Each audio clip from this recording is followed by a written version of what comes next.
You are listening to Radio Boundlessness, South Africa. This show is dedicated to those who live and love from the heart in infinite ways. In today's episode, we will discuss, share, gain insights, and get clarity on the wisdom and teachings of the mystic and seer Almin, as well as discover more about the miraculous healing modality called Boundlessness. Your host for this show is Paul.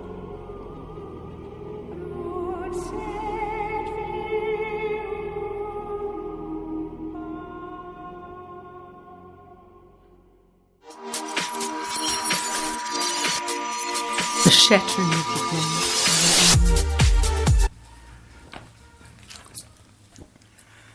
Hello everyone, this is Paul from Radio Boundlessness, South Africa, saying hello to you all on a cold Johannesburg night.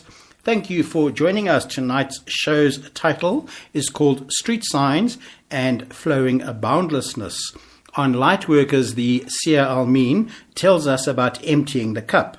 She says it is an important skill for you to develop.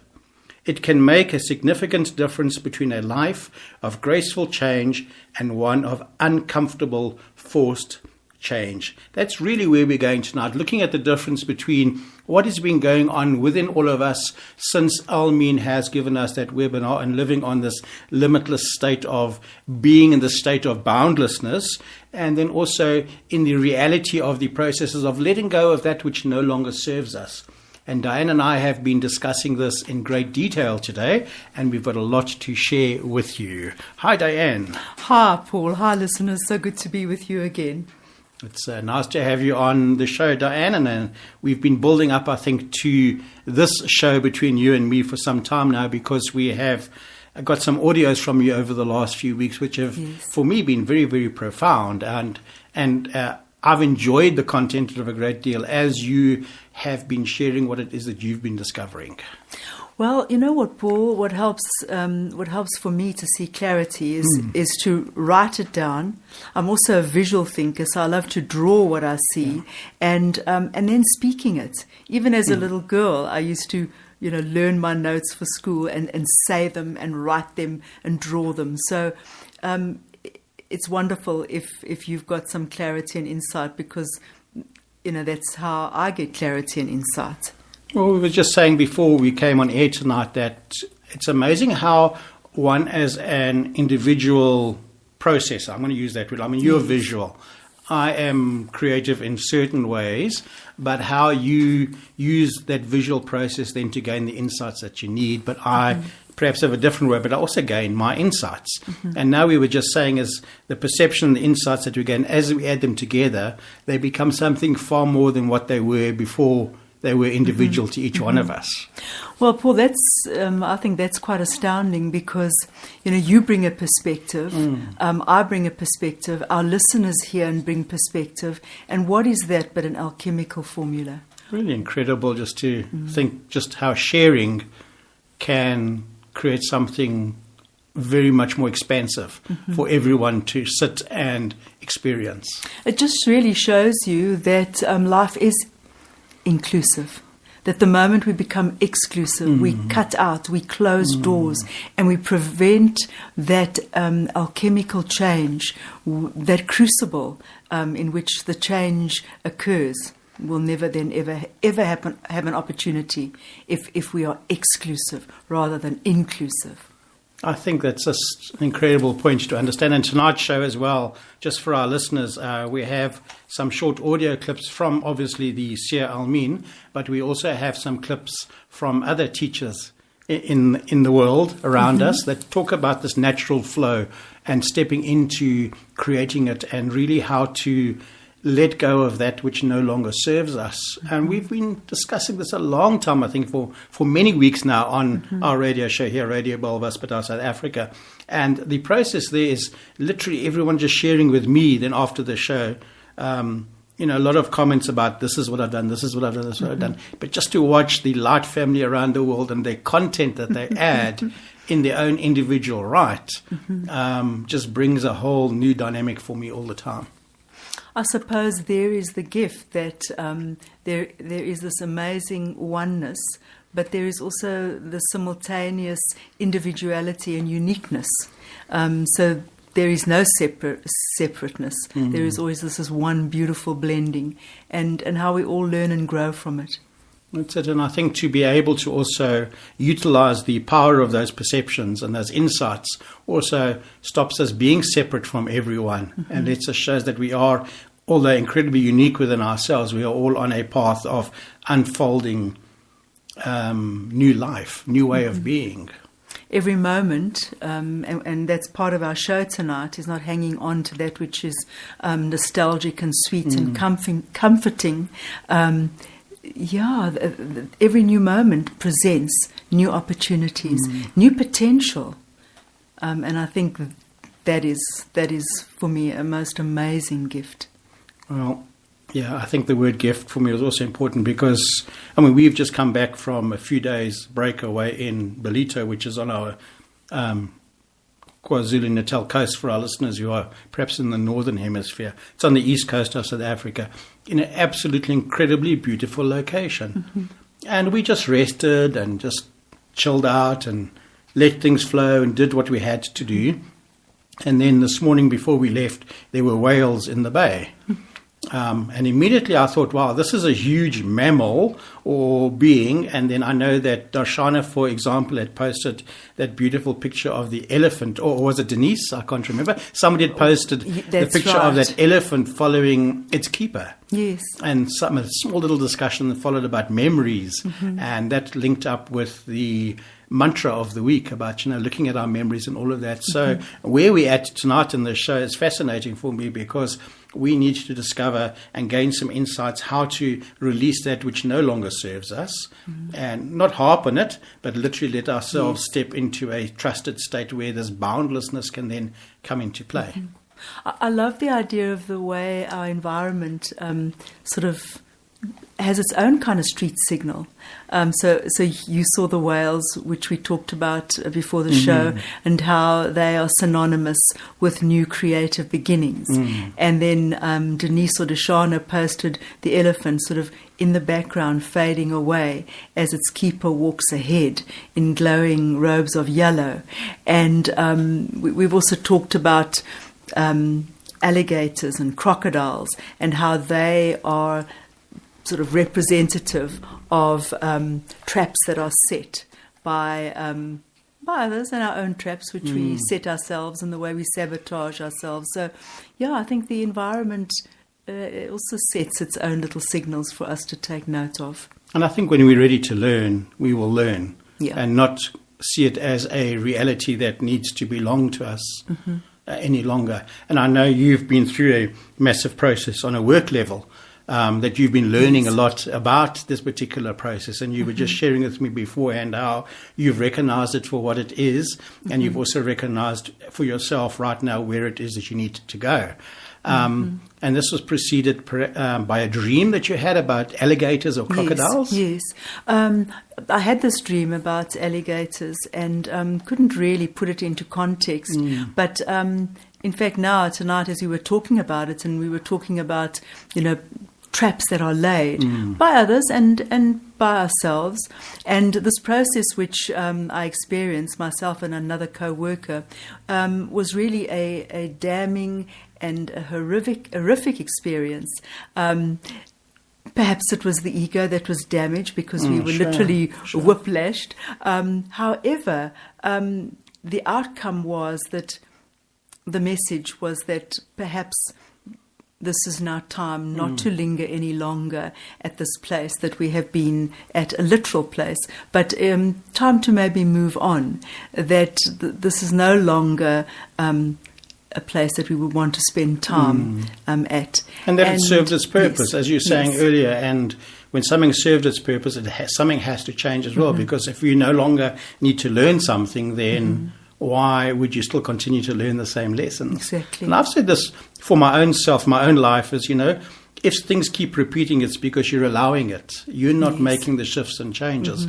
And then I'm just going, I also have to take responsibility to myself and my own lessons all the time, in that I've got to understand that I'm also shifting things for humanity to experience on another level. And as long as I hold on to that particular concept or process and experience, nothing is ever going to shift on a world Is it worldwide scale? I think is the cosmic word. sort of scale. Yeah. But you know what happened, Paul, over these last 2 weeks is that my own ego was bruised because I went into this particular venture wanting to impress, wanting to take control, wanting to save. Well, it never worked that way. I never saved anybody. I lost face, and I walked out of the sort of situation really battered and bruised. And it was only because I wanted to self-promote. I wanted to save. And I never even looked up to think that this possibly was a cosmic lesson, that by me holding on to that, Sure, of course, others were also holding on. And it's taken a while for me to gain again an eternal perspective. Well, that's the job of the master, isn't it? To always live in that eternal perspective and see the bigger process that Yes. one is involved in, and how nostalgia and belief systems all hold us in a particular place where we don't experience that. Paul, you know what that makes me think of, and I just want to get Almin's sort of perspective on this.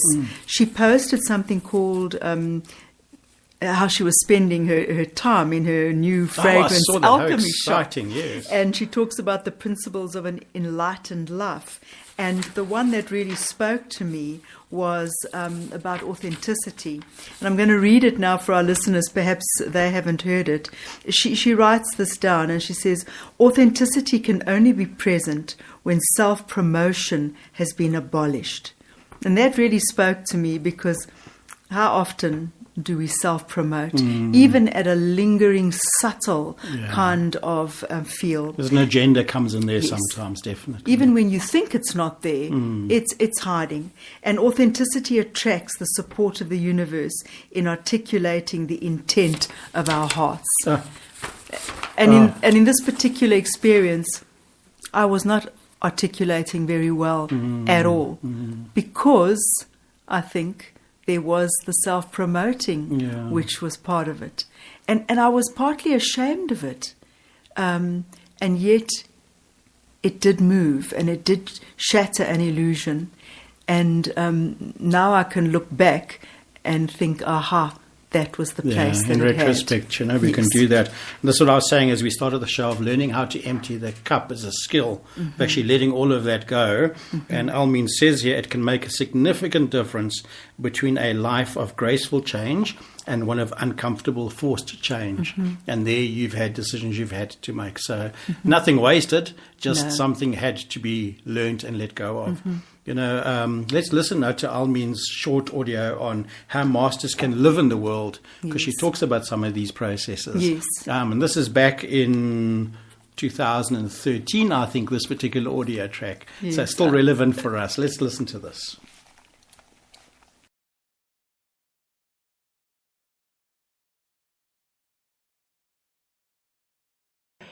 My brothers and sisters, let's see what to withhold and what not to withhold.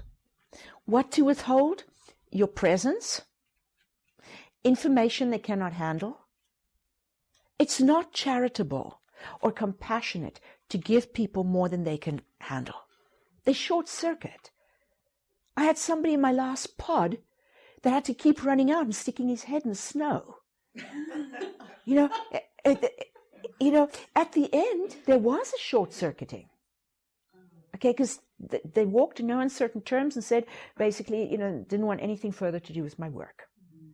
Didn't want to promote me. I mean, they're promoting Hindu people and Muslim people, but not what I'm doing. It short-circuited them. It just was too much for them. Do not foist information onto others because you want them to be more. Remember, that's what Mother did. She kept gifting us with light, gifting us with energy, gifting us with this because she wanted us to be more. That's dysfunctional. The way to make someone more is to be the vision holder. So if you want somebody in your environment to be more, to try and thrust light upon them doesn't work. To try and thrust your presence upon them doesn't work. What does work? It works when you define them from a distance by what they are becoming. I went by to see if I had to check some artwork at Pete's at Scanners downtown. And he'd just come back from the radio. He was the chairman for a committee to turn that whole little area into the Art Deco area of Newport. And I'm going, my gosh, there are all these little slummy shops up the road. This is going to take some doing. And he proudly showed me that there was, in fact, already street signs up saying Art Deco District. I'm going, who in the world would think of this as an Art Deco district?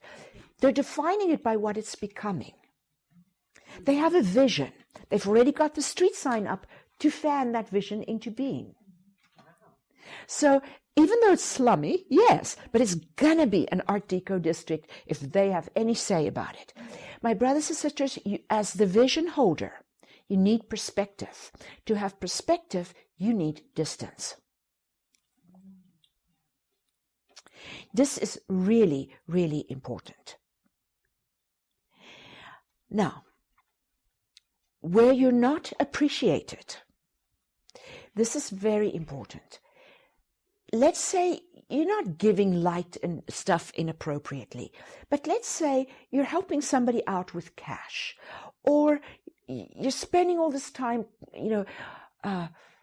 bending over backwards to make them comfortable or cook for them or whatever. Let's say it's not appreciated. Get out of the equation. The pearls before swine, the wasting your gift bit, no. That's disrespectful to the divinity within you.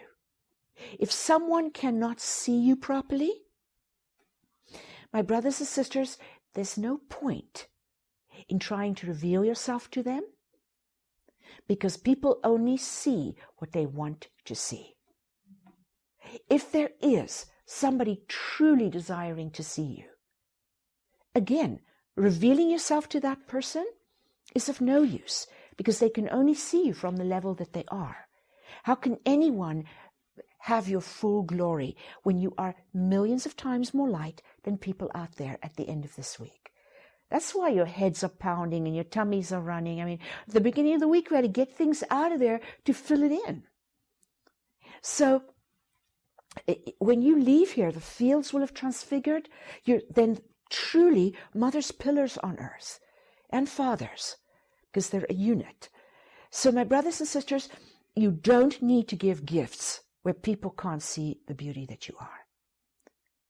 And where you're giving your light where they can't handle it, you're doing them a disservice.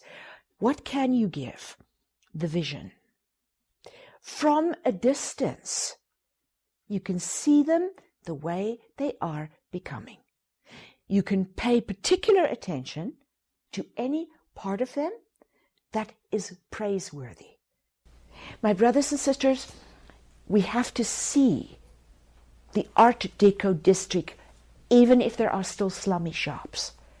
We've got to define it by what it's becoming, and we've got to hold the vision, but make sure that you're out of the way of those areas where the vision isn't fulfilled. If you only see people through the level at which you are, big problem. And you're not protected against the immaturity, the wobbliness, the only seeing what isn't, that people are prone to have. Mother Reed wrote that people wouldn't do that, but people tend to hold on to things because of lack of fluidity in physical form, particularly. It is vitally important that we see the gifts that they bring, but we know that they are not yet at that level.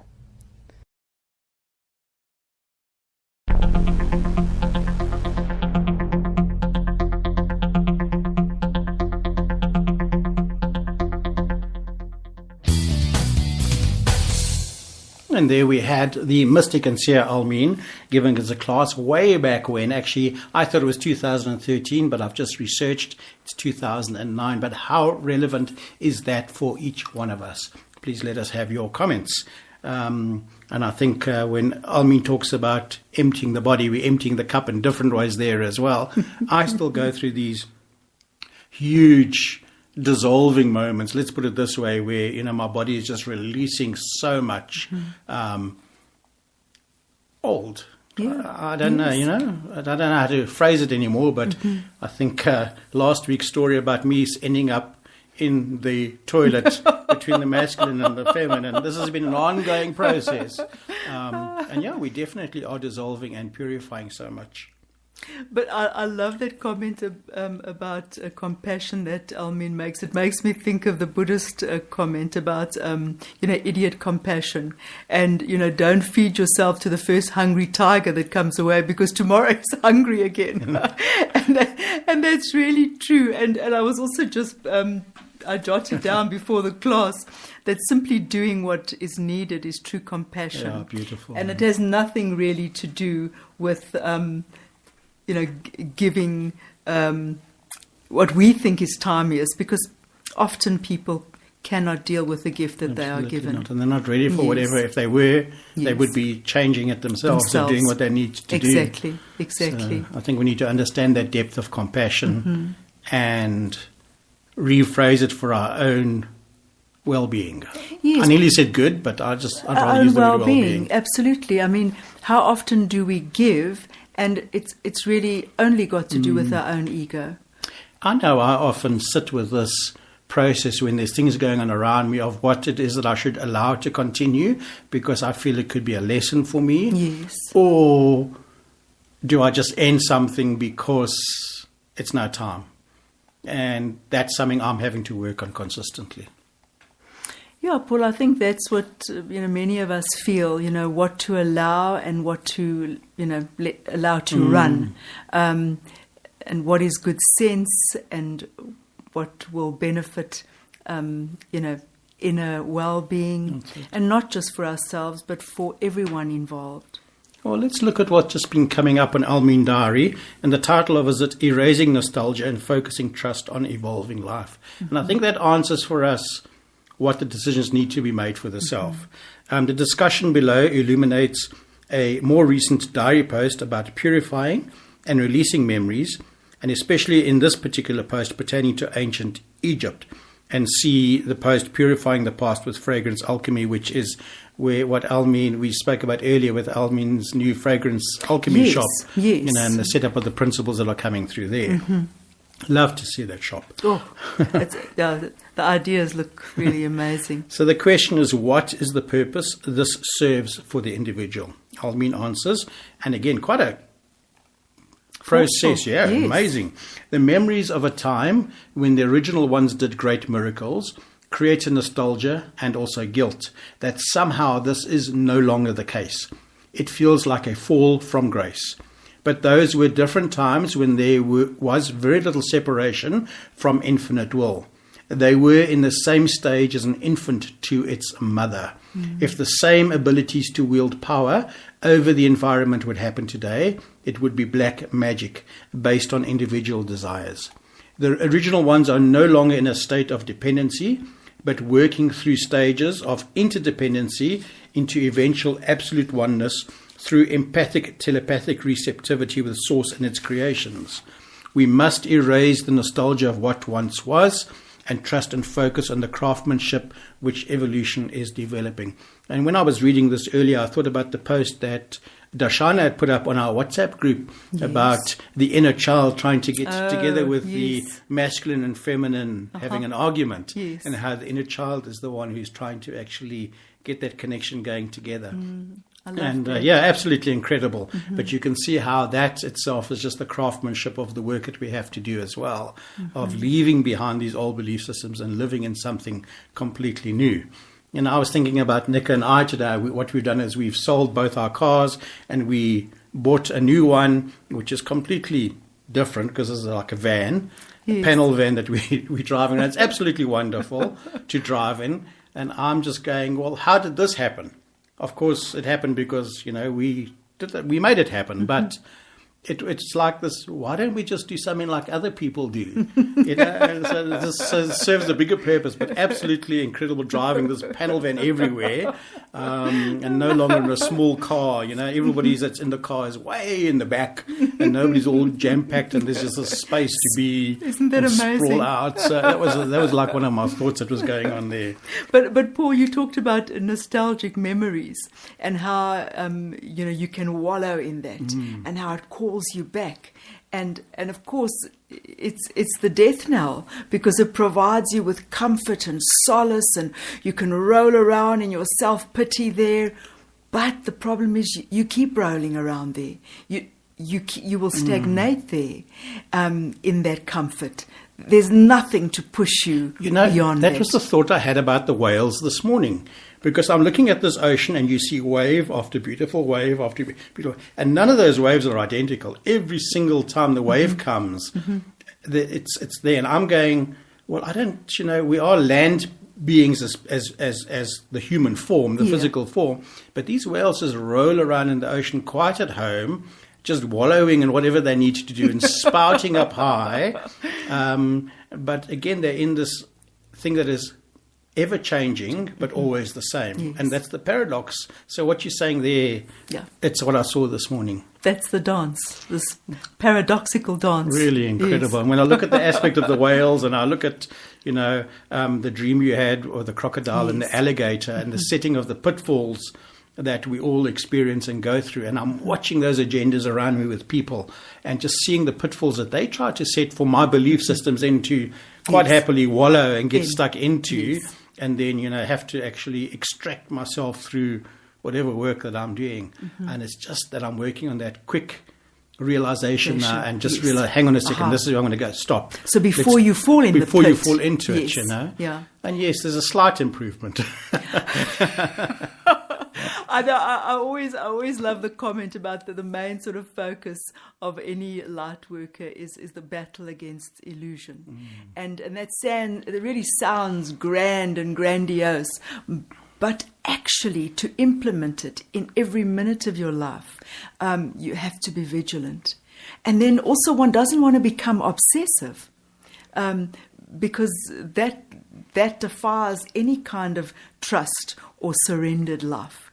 So I think it's also principle 105, where the high principle of high magic, where there is nothing to be done. It's simply a byproduct of living a life that is elevated. That's come up this week, hasn't it? That particular principle. I remember we posted it, and I was sitting staring at it going, wow, it's because it's no longer just a thought or an ideal. It's become real in our lives. It's become real. Yes. And I know we might be going left and right a little bit about, hang on, how do we do this? But the reality is manifesting for us. And unless you can experience it, it's not worth even repeating.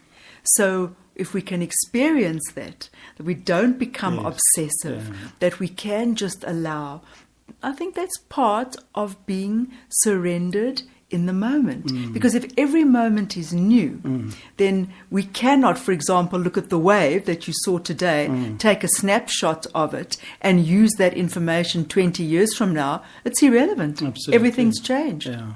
That wave crashes and falls, and that ocean is just different in every single second of the moment, and yet it's always there. So how can the past... And I battled with this because I love to think that the past has taught me things, that I can use what I've learned. But I've realized that's obsolete, because how can that picture of that wave today help anyone who is navigating on that ocean 10 days from now? Absolutely. Or even tonight. And that's it. But all we have is the beauty of this moment. Yes. So even, as you say, taking a photograph just creates nostalgic of, I was there, or I had this experience. There's no reality left from this moment to the next moment. Everything is new, and then complete and full in the newness. Nothing, that amazes me, Paul, that nothing can be diminished, because it's all regenerated in the next new moment. So you never have a lack. You never have, a feeling that there's not enough, because every moment is created anew and is full. Absolutely full. And we'll look at that in a few minutes as well when we look into Almin's new rune prediction for next week, which is coming up for us. Okay. So we'll bring that in as well. Let's just spend a few minutes now working with TV personality Jason Silver.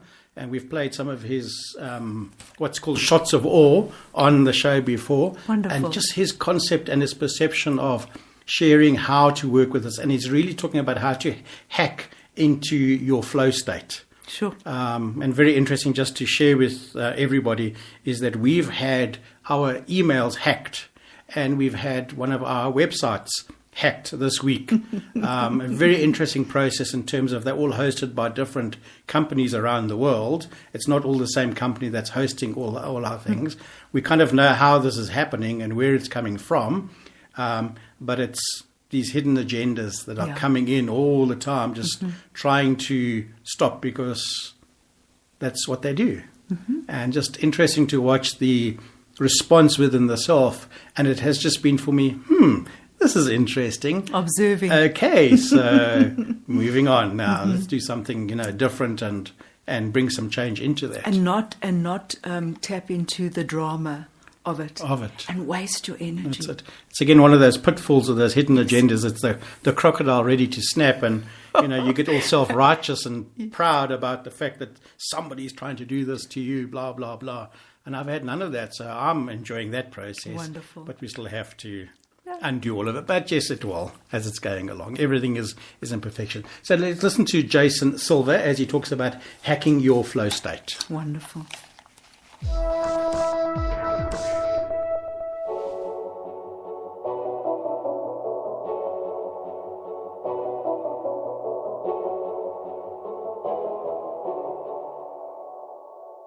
So I recently watched a TED Talk by Jamie Wheal of the Flow Genome Project. The TED Talk was called From Altered States to Altered Traits, Hacking the Flow State. Now you guys watch Shots of Awe, you know that I'm very passionate about this idea of the flow state, this state of virtuosity and enhanced performance among artists and musicians and writers and elite athletes. They go into this zone where they experience this transient hypofrontality, this temporary moment where the ego dissolves. You get sort of hyper-focused in what you're doing. You drop into theta states like meditating monks, and you're able to achieve excellence and virtuosity that exceeds normal human levels and thresholds for what's possible. We transcend ourselves in these moments of flow.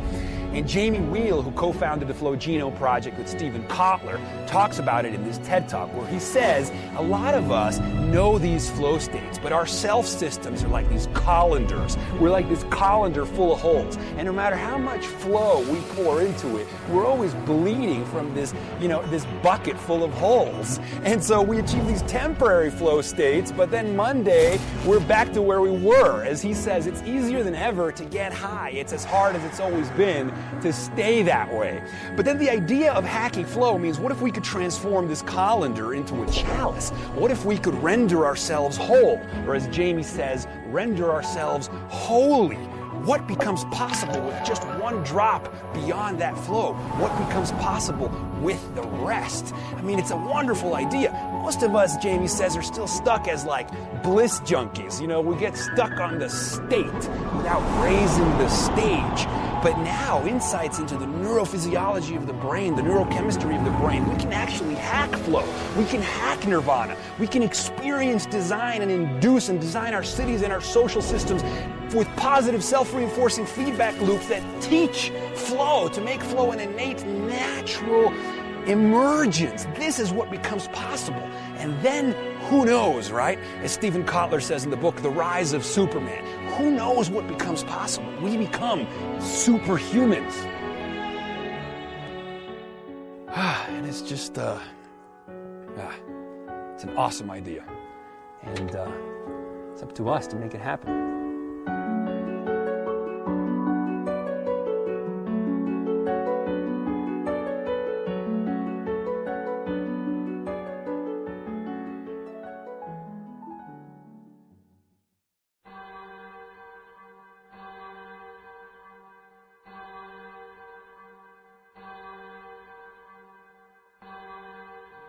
Team Boundlessness Healing South Africa facilitates one-on-one, group or distant healings utilizing a cutting-edge angelic healing modality that harmonizes and balances using a combined process of light and frequency.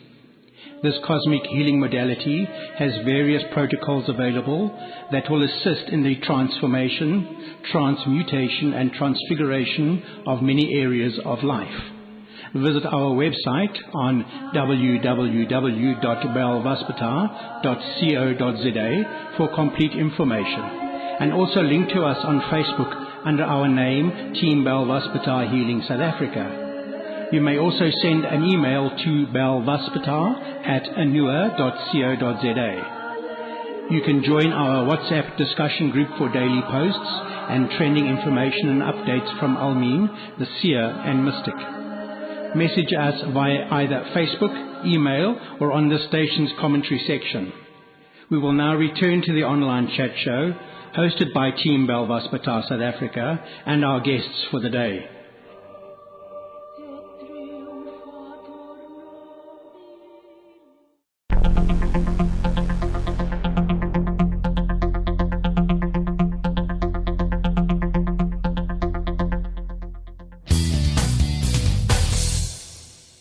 And there we were listening to celebrity and TV host Jason Silver talk about how to hack into your own state of flow, or your own flowing state.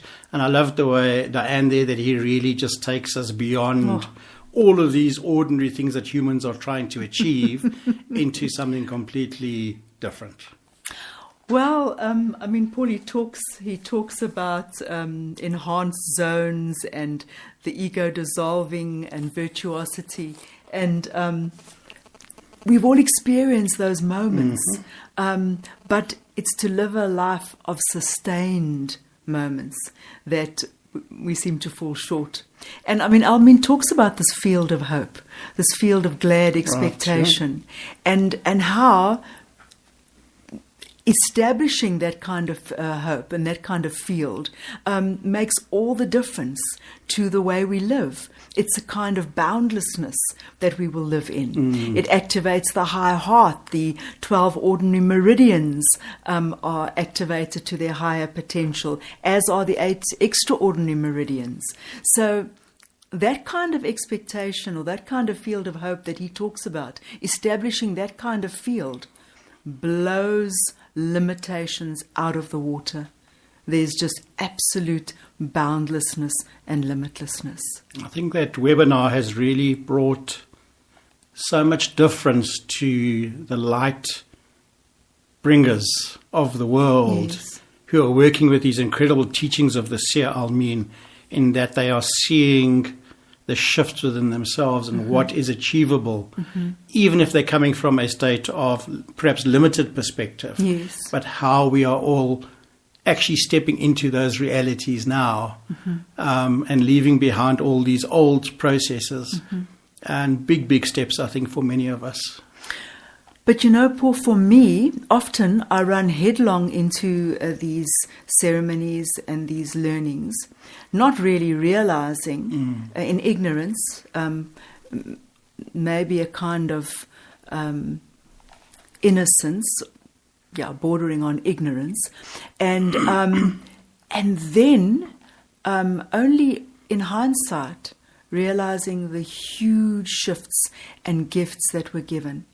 And maybe that happens for others as well, that I don't go in with the insight, but I surely come out with it. Well, I think that everyone that I know on a physical level, in terms of our South African Light Family group, as well as the Light Family on an expanded version around the world, who I might not actually know physically properly, but who I've had discussions with some of them, they're no longer the same people that they were.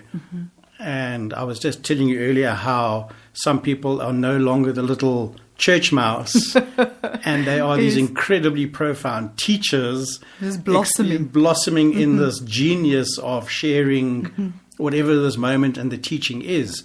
And incredible how you and I and Nico and Michelle, our team, we're all experiencing identically the same process. And then how those messages from Almeen just come in just to put a context to it and work on it. To me, this is just the biggest gift I could ever hope for. No, Paul, I think we're really greatly blessed.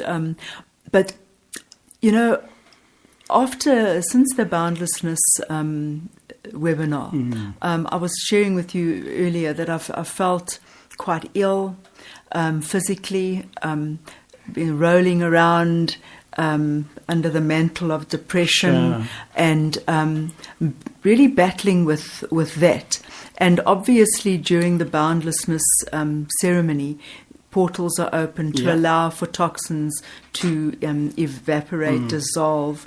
We were talking about nostalgia and obsession and all of those things which do leave you with a physical manifestation. Right.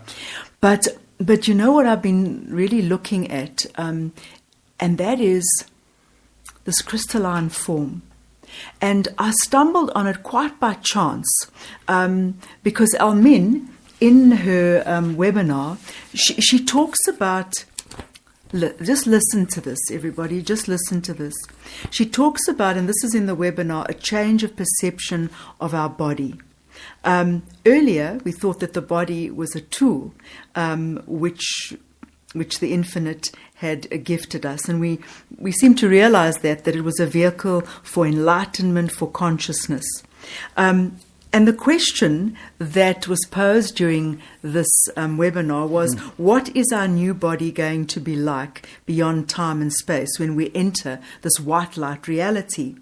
And the answer that was given was that we'll have DNA, we'll have atoms and systems that are all made up of a different kind of subatomic particle, a different substance completely. And this subatomic particle would be a smaller subatomic particle of a new substance altogether. Now, I've been doing a little bit of research about the crystalline body, and lo and behold, over the last 5 years, there's been a huge interest in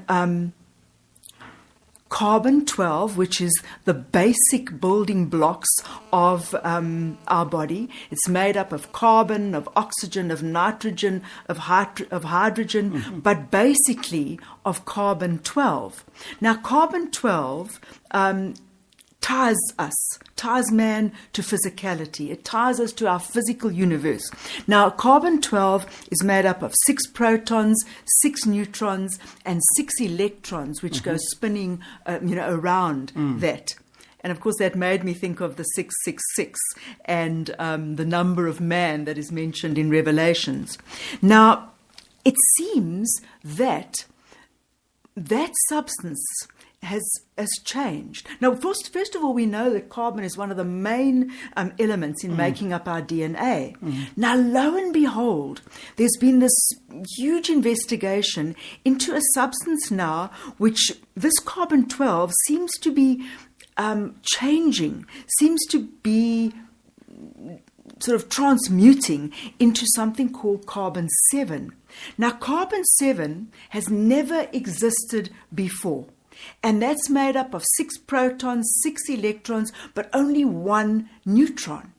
And I was thinking that would make it unstable. Maybe its little life would only last for seconds, and then it would disperse and be destroyed. Or subatomic, actually, when I'm just sitting thinking about a scientific process. We'd have to investigate that, but possibly subatomic because it's now below what we know to be an atom. Yes. It's now below the... It's sort of a smaller, almost, it's been non-existent up until and now. And pushing that up probably outwards, so the new life is then forming.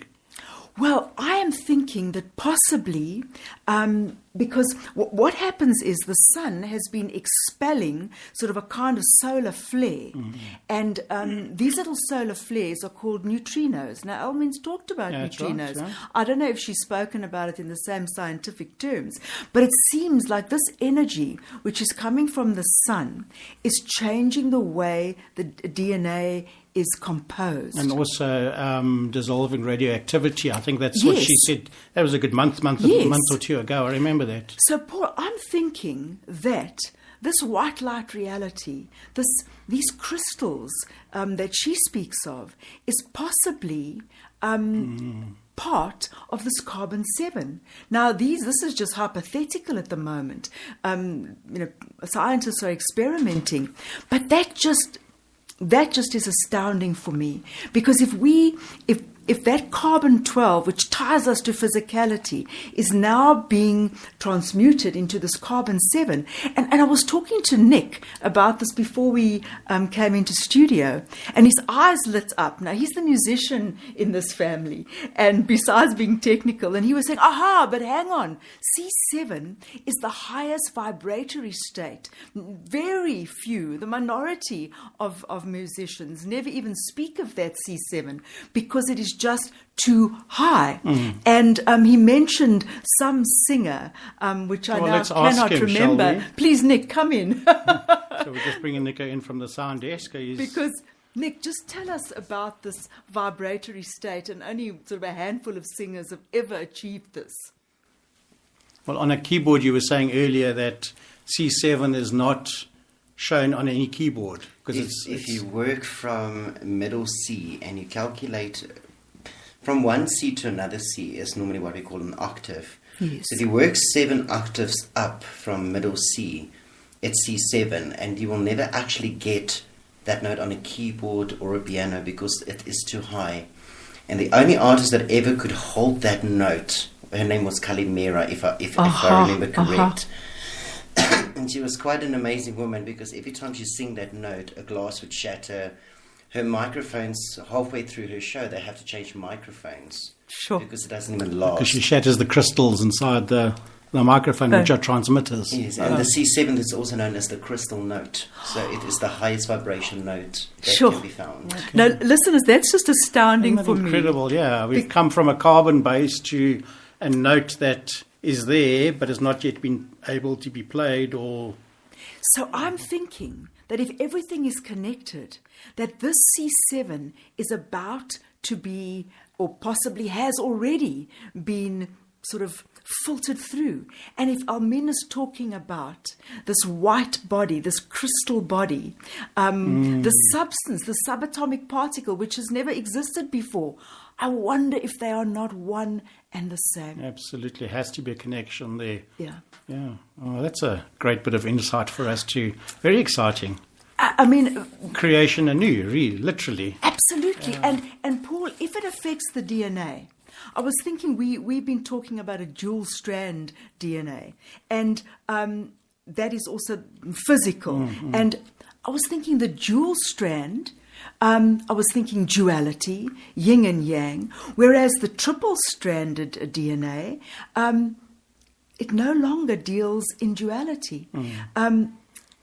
The vibration of a triple stranded DNA is less rigid, and surely that is the kind of field of glad expectation that allows for this crystalline or crystalline body to manifest. Diane, just can we listen to this next audio? Please. You know, when we get the audios and we load them up, there is a description. And this is an audio from Almin. It's ages old. But what is a God? We've played it before on the show, but I want to read this and then we'll listen to it. Okay, it's absolutely spot on. Here, Almin indirectly diffuses the common kindergarten concepts of gods and goddesses. Godhood comes after ascended mastery. It's the apex of human evolution and consists of a specific transfiguration of the fields around the body. So we know the DNA brings that shift, right? Technically, therefore, the being cannot be said to be human anymore. And a human has been scientifically proven as double-stranded DNA. Yes. And we already know there's plenty new babies being born now, especially now with different DNA. Yes. Absolutely. So let's listen to this and then we'll talk more about that. Wonderful. Sure. The human kingdom is divided into 3 massive levels. Within those there are sub-levels.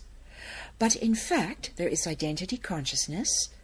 And if you have a dialogue in your head that you cannot silence even if you wish, unless you do meditation, you are in identity consciousness. When you go into God consciousness, there is a silence of that dialogue, and you exit only when you have to relate or deduce or analyze. When you go into the ascended master realm, which is the apex of humanness, the dialogue is so silent that you actually write your books like I do longhand, not a thought in my head. When I speak, it is not preceded by thought. The ascended masters that I work with all over the world, the ones that are in my classes, they have the same. It is automatic living. Life is on autopilot. But there is a stage that lies beyond it, and this is the stage in which you are really no longer human. Because to be human, there are specific configurations of the fields around the body. And there are basically a particular cell structure. There are a specific number of DNA strands that are active and awakened. Those things change when you make the rather large transfiguration into a whole new line of evolution, the God Kingdom.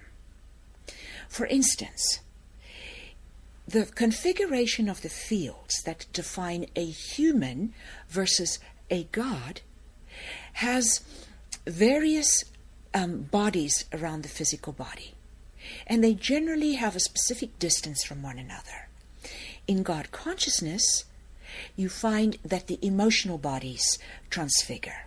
In ascended mastery, you find that the mental bodies transfigure. But when you enter the God Kingdom, the configuration of the fields around the body is a very, very dense level of awareness particles, of the building blocks of life. Very dense. This enables a great deal easier awareness, perception, self-perception to take place. The love that pours forth from the heart is extraordinary, because parts of the building blocks of existence are particles called light and love particles, which have little fields of combined light and love. Those are very intense and in very dense numbers in the field of someone in the God Kingdom. Life does change, but if that God chooses to remain in the flesh, rather than raise the frequency in their body to the level where they leave the view of humanity, if you will, they leave this 3D as we think of it behind. The instruction has come from the Mother and the Father that there must be balance, that humanity is the archetype representing all kingdoms. Mother has therefore asked that those that transfigure into this grand stage remain in the flesh. Are they among you? Yes, they are. Many of them are in the sacred orders of the earth, of which we speak on occasion, and you will not know them if you see them, but you will know the effects of being in their presence. They emit large streams of neutrinos through the heart. And what that does is it brings an erasing of karma, and it brings instant healing by grace. In other words, you're on one of the holiest spots on earth when you are in their presence. But they may be wearing blue jeans, or they may be wearing a sari, or they may be wearing a business suit. Until refined light is properly visible to man, flesh and form hides a great deal. And although they are millions of times more light than the average person, you may not be able to see it.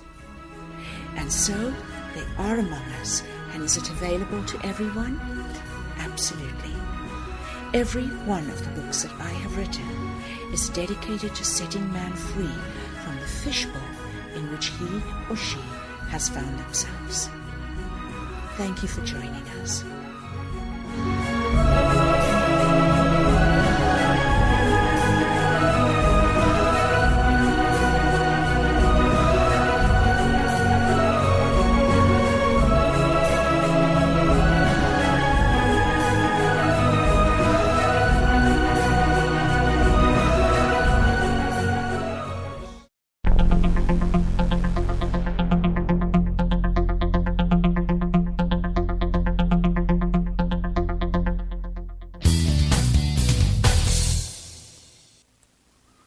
and you're back in studio. There we were listening to the Seer Almin give us a class on what is a God. Fascinating that was first given in March 2008. And here we are, Diane and myself and Nico listening in from the sound desk, and all of you listening to this whole process as it unfolds. And as we discuss the aspects of how DNA is shifting, as we're letting go of the carbon form and how the crystalline form is now manifesting for each one of us. Literally because of the inner work that you are doing, through the realizations that you are doing. And thank you to Jack as well for the comment just given to us. Yes, Diane explains things beautifully and clearly. Always in gratitude for having her around in studio and sharing this absolute perfect, beautiful journey with each of us. And I'd just like to share with you is that Diane and I are staring at each other. We're actually speechless. I'm just making up conversation as we go because we cannot believe the synchronicity of what we are actually discussing at this moment in time, going along with those audios and how it has all come together. But we do agree at this particular point that these things are no longer just a concept for you and for me. They are actually a reality which is manifesting, and each one of us is actively working towards bringing that forth for ourselves in our own lives, because we are realizing the importance of the journey for ourselves. And my big question is, as I've asked in several shows over the last few months, what human side are you still holding on to? And there we're discussing leaving nostalgia and trusting ourselves through the state of evolution. Diane, isn't that just like beyond? Oh, for our listeners tonight, it's been a miraculous show because very often we do not manage to communicate with each other. And I bring what is on my heart, Paul brings what is on his, and I'm just astounded tonight at the way there's been such great synchronicity. Almin talks about the ascension attitudes of gratitude, love, and praise. And I'd just like to add a little bit of information here. And in fact, it's not information because we're not teaching here. We're just imbibing. We are just breathing in the magnificence of this life that we... And this moment. And this really moment. Incredible. And we're looking at gratitude, which is often seen from the perspective of pristine man. And gratitude, which is linked with the body, life in the body, and how gratitude destroys the illusion of ego identity and separation. Then love, which really grows from the perspective of godhood, and how the element that it deals with is death and thus the soul, and the illusion that it destroys is one of individuation and oneness.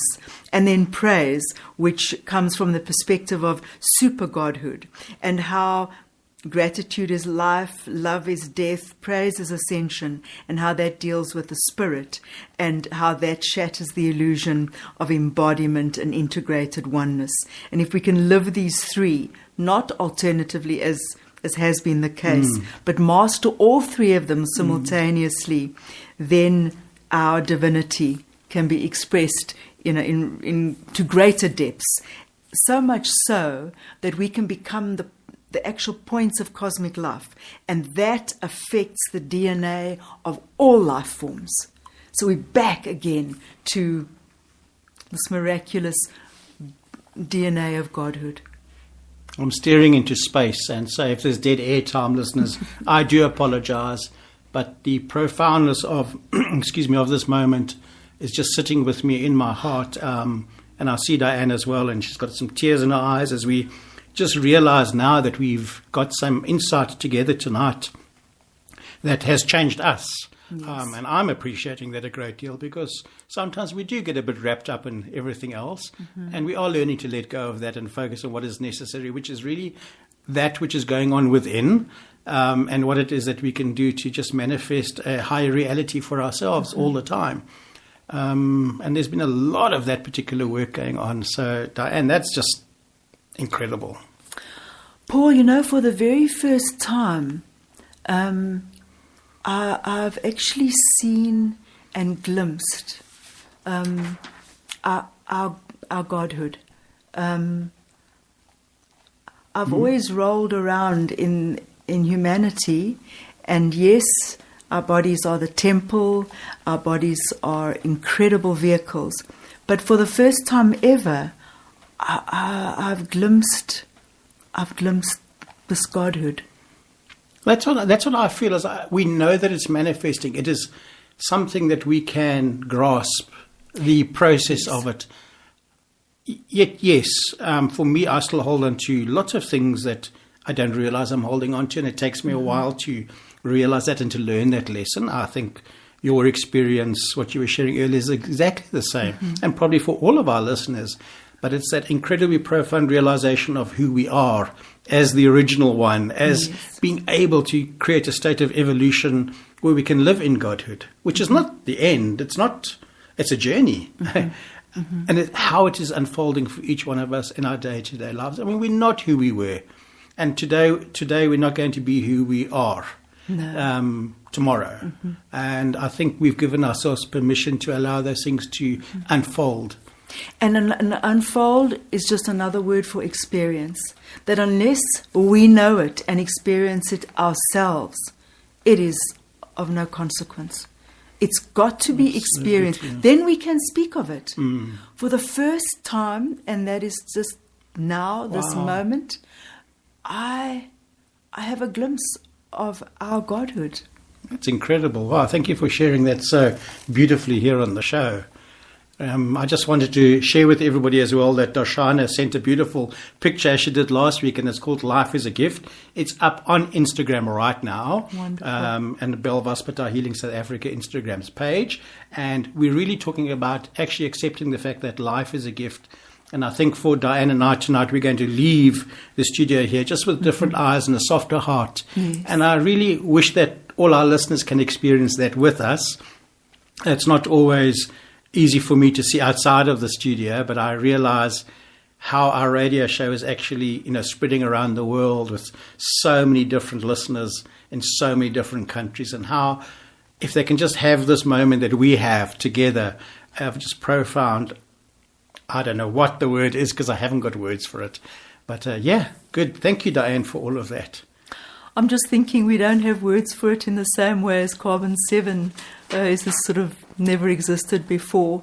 So we are really going, Paulie, you talked about going beyond. I think that's exactly what is happening. Well, Darshana's asking, is it fear of our own magnificence?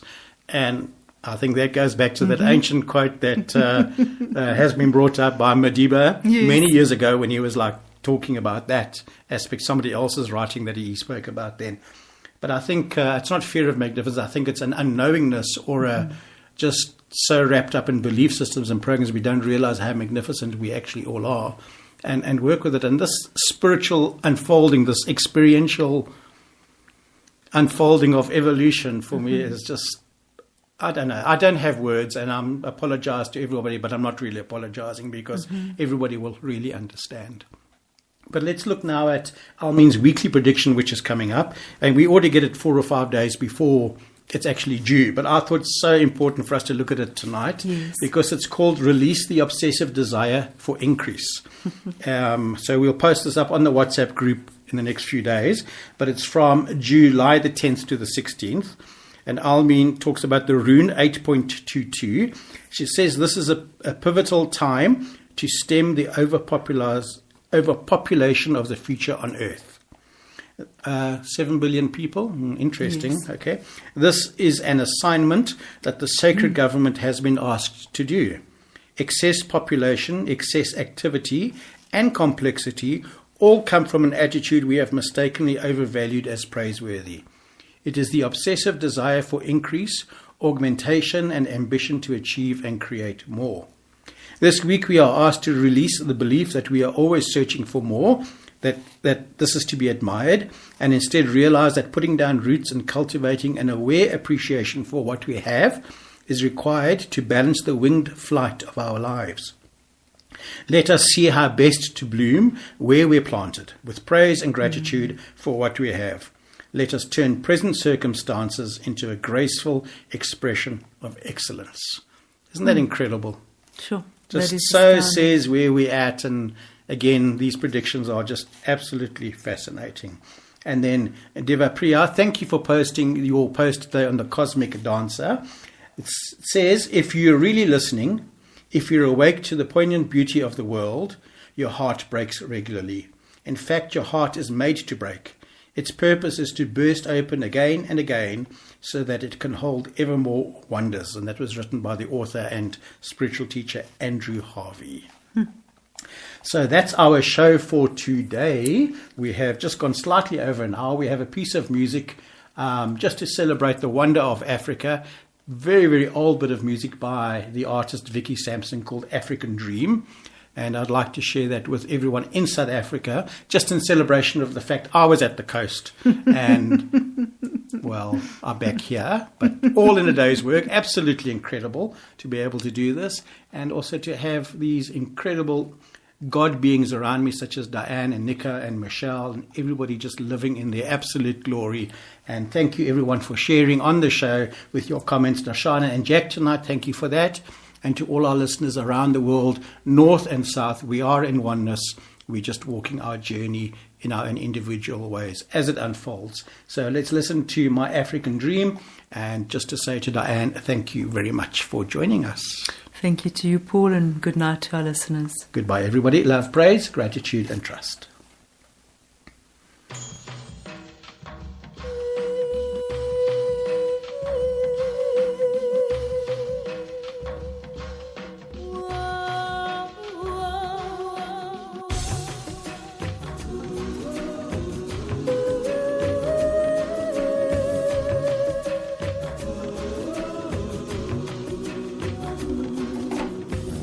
Sometimes alone in the evening, I look outside my window at the shadows in the night. I hear the sound of distant crying, the darkness multiplying, and weary hearts denied. All I feel is my heartbeat, beating like a drum, beating with confusion. All I hear are the voices telling me to go, but I could never run, because in my African dream, there's a new tomorrow. My African dream is a dream that we can follow.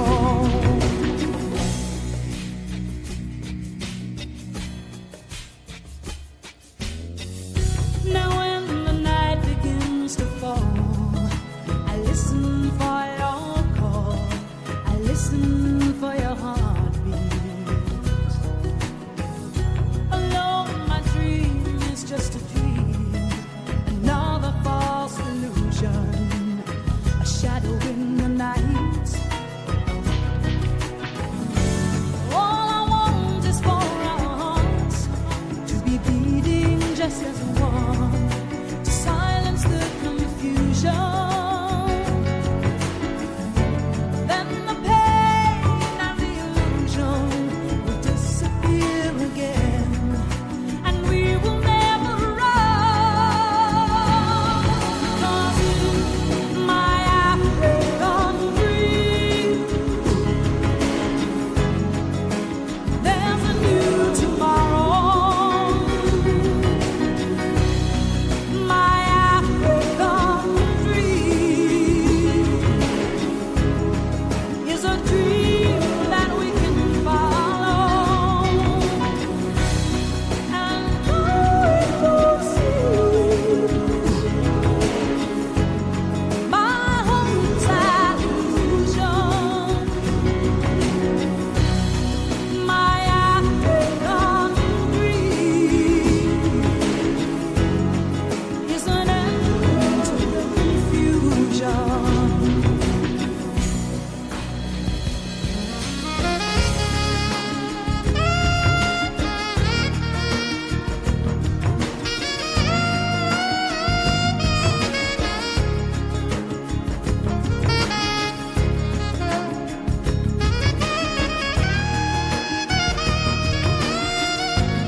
You've been listening to Radio Boundlessness, South Africa. Thank you for listening and sharing in our discussion. Should you have any questions with regards to the healing modality of Boundlessness or have any healing needs, please send us an email to info@boundlessness.co.za or add comments to our page on Spreaker.com so we can work on providing a suitable response. We now close this episode with the eternal ascension qualities of love, praise, gratitude and trust, and look forward to sharing again with you next week. Goodbye.